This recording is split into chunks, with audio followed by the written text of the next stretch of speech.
Hi. During this ACA webinar, I'm going to show you the next steps once ACA has been turned on for you. Okay, so once you have gotten logged in to ACA OnDemand, first we're going to complete the setup of your company, which starts with the measurement period. So we go to simply go to Setup, Measurement Periods. And what the measurement period is it's just your way of telling ACA OnDemand how you want to track and measure your employees that are flagged as a part-time status. So we want to know if they're working those calculated full-time hours enough, to be a calculated full-time employee, and therefore you need to offer them benefits. So the measurement period is just you saying, hey, this is how long I want to measure an employee and their payroll hours, and then at the end of that time, we'll see where their status is.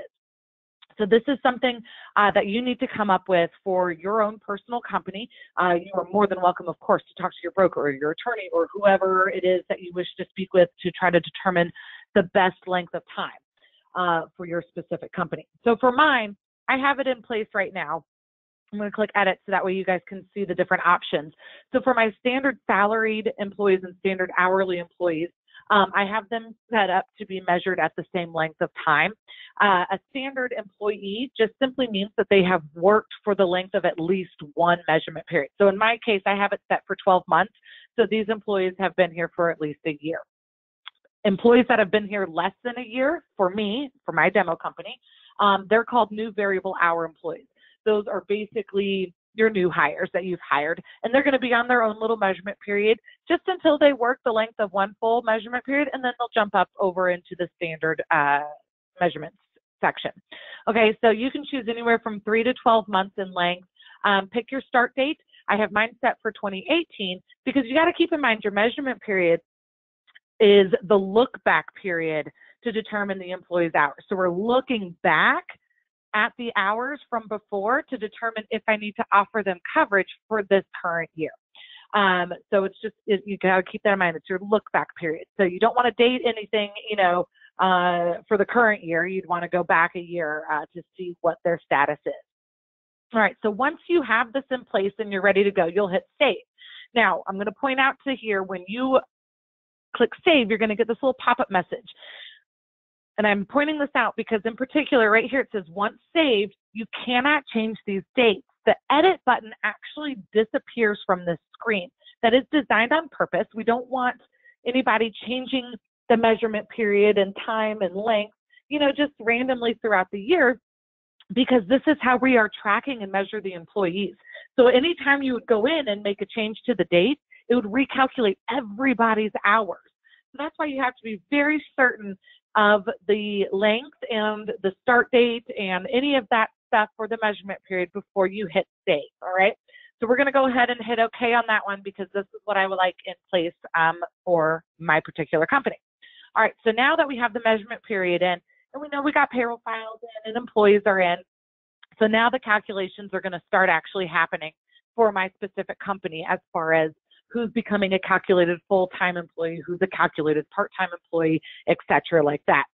So what we're going to do next is, once we have this all in place, we have to put the healthcare plans in. We got to tell the system what health plans are being offered to the employees.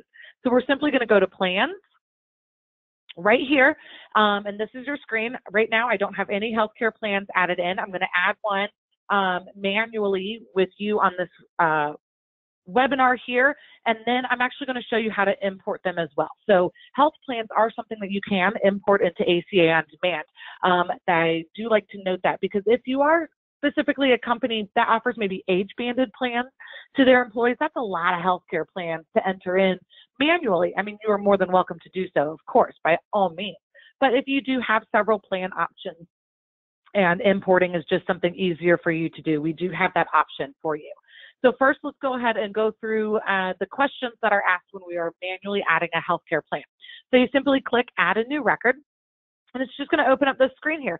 Now, all these questions here for the healthcare plan are straight from the healthcare plan itself. It's nothing that you have to think about or try to figure out or anything along those lines. It's you open up your plan, and then you just fill in the blanks here. Okay, So first off, we have our plan name. This is going to be a unique name.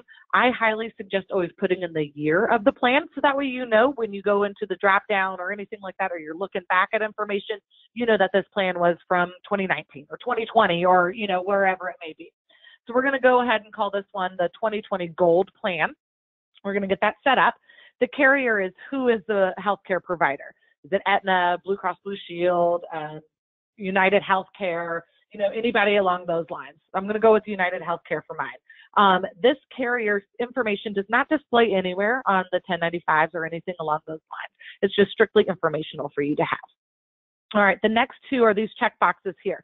So does your plan meet the minimum coverage requirements, and does it meet the minimum value requirements? If it does, you put a check box or a check mark in the check box, excuse me. If it doesn't, then you just simply leave it blank.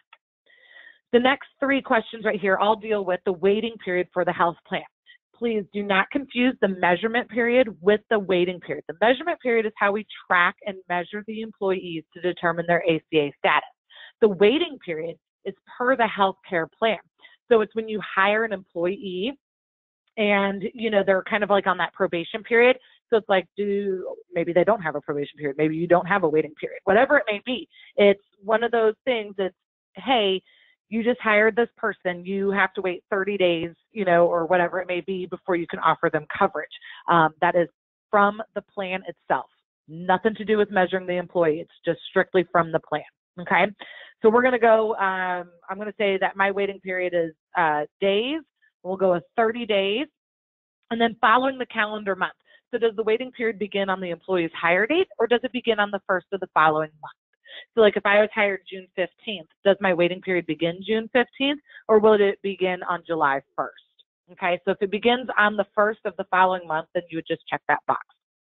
Now, within this gold plan, what can the employee sign up for coverage-wise? What level of coverage tier-wise can they sign up for? Can they sign up just themselves?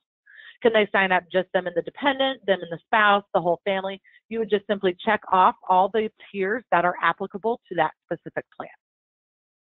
The next section over here on this other column is the start and end date of the plan. So when does this plan begin and when does the plan end? Do you follow a calendar year plan? Is it a non-calendar year plan? Just simply put in the start and end dates of this plan. We're going to go with a calendar year, and I'm going to call it January 1st, 2020. And then is going to be December 31st, 2020. So we'll get those in. All right. Now the annual cost of the plan. Once again, this does not display on the 1095. It's just strictly informational. So if you have the annual cost and you want to add it into this field, you're more than welcome to do so. What does show up on that 1095 is the monthly cost. Now, per ACA, what they're looking for as far as a monthly cost go is only the employee only tier. That's the monthly cost that is required for the ACA regulations. It does not matter if the employee signs up for the family coverage or employee plus dependent. It does not matter what the employee actually signed up for healthcare coverage. They just want the employee only tier monthly cost to display on the 1095. So that's the dollar amount that they're looking for. And I'm going to go ahead and say that it's $200 for my gold plan a month. Okay. Now, these month boxes listed out below, that is there for you if your dollar amount changes month to month. So if the employee's cost of the healthcare plan fluctuates from month to month, like let's say January it's $125 and February it's $85 or whatever, then you would put those dollar amounts in these individual boxes because those do display on the 1095. If it's the same every single month within these dates of the plan, then you just need to put in that $1 amount right there. And that is it. Okay, so easy peasy on that side. All right, so once you have all that information in, you're going to go ahead and hit save. And now that plan is listed right there for you. All right, so now we can start offering this plan to the employees. Now, that is how you do it manually. I am going to show you how to do it as an import, so that way you guys can see the import screen as well. And I'm going to do two different imports during this training. So the first one, let's go ahead and do the healthcare plans. I already have my plans right up here on an Excel spreadsheet. It's ready to go. So we just entered in the gold. So now I'm going to do the bronze and the silver plan. All the information is completed in my Excel spreadsheet, so it's ready. So you simply go payroll, and then you head to the import wizard. and then you'd either create a new template or use an existing template. If this is your first time doing an import for the healthcare plan, you would obviously need to create a new template. However, if you've done it before, all the columns are already mapped. You just simply grab it from the existing template box. All right, so for this one, I'm going to go ahead and use an existing template just so we can kind of move it along. But it's very simple, and I'll show you all the different screens that we have so you can see it. So let's get health plans. You click next. I'm going to select my file right here, the healthcare plans. When you see the green light, you're good to go. Hit next. And then this is the screen. If you were creating a new template, this map column name would be completely blank. And in this column, the file column name, those are all the headers in the spreadsheet. So you just simply take plan name and then from the drop down, grab plan name and just kind of go through and map out all the columns there as necessary. Okay. And then just click the next button once you have them all mapped. And there you go. Everything is imported in nice. It even tells me that I only imported 2 rows, which I did, the gold plan and the silver plan, and that there were no errors. Now, if there were errors, that would display here as either like a 1 or a 2 or however many. And then if I needed to see what my errors were, you just simply click on this little expand arrow right here, and it would actually break down for you where and what error actually occurred. Like it would tell you on row 3, you know, the date was formatted incorrectly or whatever it may be what that error caused. So it's really nice that the system would actually break it down for you. And then you would just simply open up that spreadsheet again, go directly to that row, correct that one cell, hit save, and then you can re-import the file. All right, so now that I went through, I'm going to go ahead and click finish there. All right, and just to double check, because I always like double checking, I'm going to head back to my plan. And now I can see the bronze, gold, and silver plans are right there listed for me. So easy enough there. All right, so now we have my healthcare plans in. I've tracked my employees. I got to see now who qualifies for healthcare coverage. Who am I going to use? Like who needs plans? All right, so I'm going to show you on 2 different screens how you can double check who needs the healthcare options. So on my dashboard, under this box, ACA compliance, I have this red 9 right here, and it says unassigned employees. Well, unassigned employees just simply means that you have 9, or whatever that number may be, 9 employees that qualify. They're either an assigned full-time employee or they are a calculated full-time employee, and yet they do not have a plan assigned to them. So I can easily click on that little hyperlink right there, and it's going to actually show me all of my employees that qualify for coverage, and I need to be offering these employees some plans. I'm going to point to you over here in this last column, ACA status. I'm going to click on it because I want to filter it by that way. All right, so here I have all my assigned full-time employees. So these are all the employees that I have told the system they are full-time, they're salaried, you know, I know they are going to work full-time hours. So I went ahead and said they're full-time, I know I need to offer them benefits. But these last 2 down here, you see they're my hourly part-time employees. They just happen to work enough hours during that specific measurement period that I had set up at the beginning to prove that they actually work enough hours to be considered a calculated full-time employee and need to be offered benefits. So all of these people need to have some plans assigned to them. So we're going to go and offer them some plans. So this was one screen, a very easy way to do it. Like I said, it's on the home screen and it's right there, assigned employees. Now another screen that you can utilize to view who needs to have coverage is under employees, and that's your measurement period status page. Okay, so you can come here. It's a lot of information on this screen. It's logged here every single measurement period that has ever occurred for your company. All of your employees, every measurement period is logged right here. Within these headers, you of course can click on it and sort by ACA status or total weeks or measurement period, however you want to sort.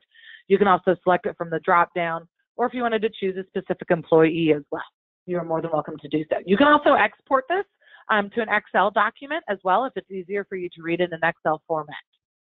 All right, so that is all right there for you. So you can easily come here, change how many are viewed on the screen, and you can see all the different measurement periods and who actually qualifies for those benefits. All right, so 2 different ways to check up on the status of the employees to see who is full-time and who is considered part-time. All right. So now let's go ahead and offer some employees some healthcare options because we know we have our list of who needs benefits. So to do this, There's two ways. Of course, there's two ways to do this. You can do this manually and as an import. So I'm going to show you manually, and then I'll show you how to do it as an import. All right. So first off, we go to employees, and then we head over to our plan assignment. And I don't have any records yet here because I'm going to show you guys how to do this. Simple enough. We're going to add a new record. And then under employees, there's a couple options here. So you can either check all of your employees. So if everybody's going to be offered the plan, simple enough. Just hit check all, and you can assign the plan in bulk. Or you can uncheck all, and just maybe select, maybe just Andy and Tom are going to be offered these plans. Okay, so I'm just going to select those two. And then for the healthcare plans, I'm going to say that I offered them only the silver and bronze plan. Okay, so just those two plans were offered to them. They weren't offered the gold plan. And then I'm going to hit save. All right, the records have been added. As you can see, there it is, Andy with the bronze and silver and Tom with the bronze and silver. All right, so now the next thing, now that they've been assigned, I have to go to employees and offers of coverage, because now I need to tell ACA, did they enroll in coverage? Did they waive the coverage option? When did it begin for them? Those little details, because all of this will generate onto the 1095. So now we go employees, offers of coverage, and we're going to add a new record. So here we're going to go ahead and pick Andy first. Andy, and then now you see in this drop down, only the bronze and silver are there because those were the only two plans that I assigned to Andy. Notice the gold is not listed there because I did not assign that to Andy. All right. So I'm going to say for the bronze plan, and he was here during open enrollment, which was in November of 2019. So we're going to say that. And I'll say that he enrolled in this plan, and then he enrolled in it on January 1st. Now, the reason I actually have to enter in a specific enroll date is simply because you could have hired somebody in April and you hired them as a full-time employee. And so in May, their benefits kick in. Well, just because the plan started in January doesn't mean that they had coverage in January. They didn't work for you in January. So you would say that they started on May 1st, 2020, or whatever the date was that they actually enrolled in the coverage option. All right, so once you got that filled out, then you just hit save, and the record's been added. Then for the next one, I'm just going to say that he waived it, and that is for my silver plan. Waived. Oops, I skipped over date of offer. Let's get that in there. All right, and then I'm not putting in an enroll date because obviously he waived this. One thing I did forget to mention on this last one was the disenroll date. Okay, so you do not need to enter in a disenrollment date if that employee stayed till the end date of the healthcare plan, because you told the system when you were setting up the healthcare plans, you gave it an end date, the system knows when it ends. Okay, so the only time you would actually add a disenroll date is if they left the healthcare plan for whatever reason prior to the end date. So maybe they left the company, or their spouse was offered benefits and they decided to use their spouse's benefits as opposed to this company's benefits. Okay, so we're going to save that there. All right, so now the offers of coverage has been completed for Andy. So like I said, I do want to show you this as a import as well. So the next one is, here we go, offers of coverage. Here's my spreadsheet. So for this one, I'm going to enroll Leslie and Jerry into some plans. I have the plans listed out here as far as if they enrolled and waived and when those dates took place. So we are going to go right back into payroll and import wizard.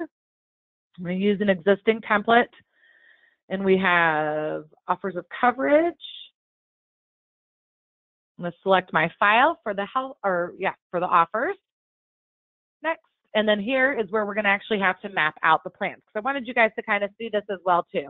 So we have employee ID, we have the first name, and we have the last name. It's very easy to map, and once you have it mapped, it's saved, it's done, it's in the system, and you won't ever have to do this again. So it makes it really nice. So if you're going to do several imports for your company. All right, so everything's mapped out. I'm going to click next. There we go. I had 5 rows imported and 0 errors. I love seeing the 0 errors. Then you hit finish. Everything's in.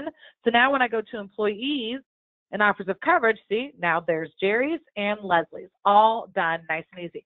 Now, if you notice, with the import, I did not have to do the plan assignment first. I just simply did one spreadsheet, and that one spreadsheet, the offers of coverage spreadsheet, took care of both of the plan assignment and the offers of coverage. Because like if I go up here to the plan assignment, now you're going to see Jerry and Leslie's plans right there. So for me personally, I find the importing to be a lot easier, a little bit faster, but you know, however you would like to do it. If you're just doing one employee, you know, like in the middle of the year, maybe it's not open every weekend, it might just be faster to do the plan assignment and offers of coverage manually. Like I said, I prefer to do it as an import, but however way you choose to do that. So now it's just a matter of throughout the year, just checking in on your employees. You always want to make sure, see now this number has dropped down to a 5 because I have offered 4 of my employees some offers of coverage. I've had a plan assigned to 4 of my employees. So you just kind of always want to pop in here, check to make sure that this number is at a 0. If it up, then you just simply, like I showed you guys before, click on that hyperlink. It's going to tell you who you need to offer those coverage options to and take care of that within the system. All righty. If you guys have any other questions, feel free to let me know. Other than that, you guys have a great day.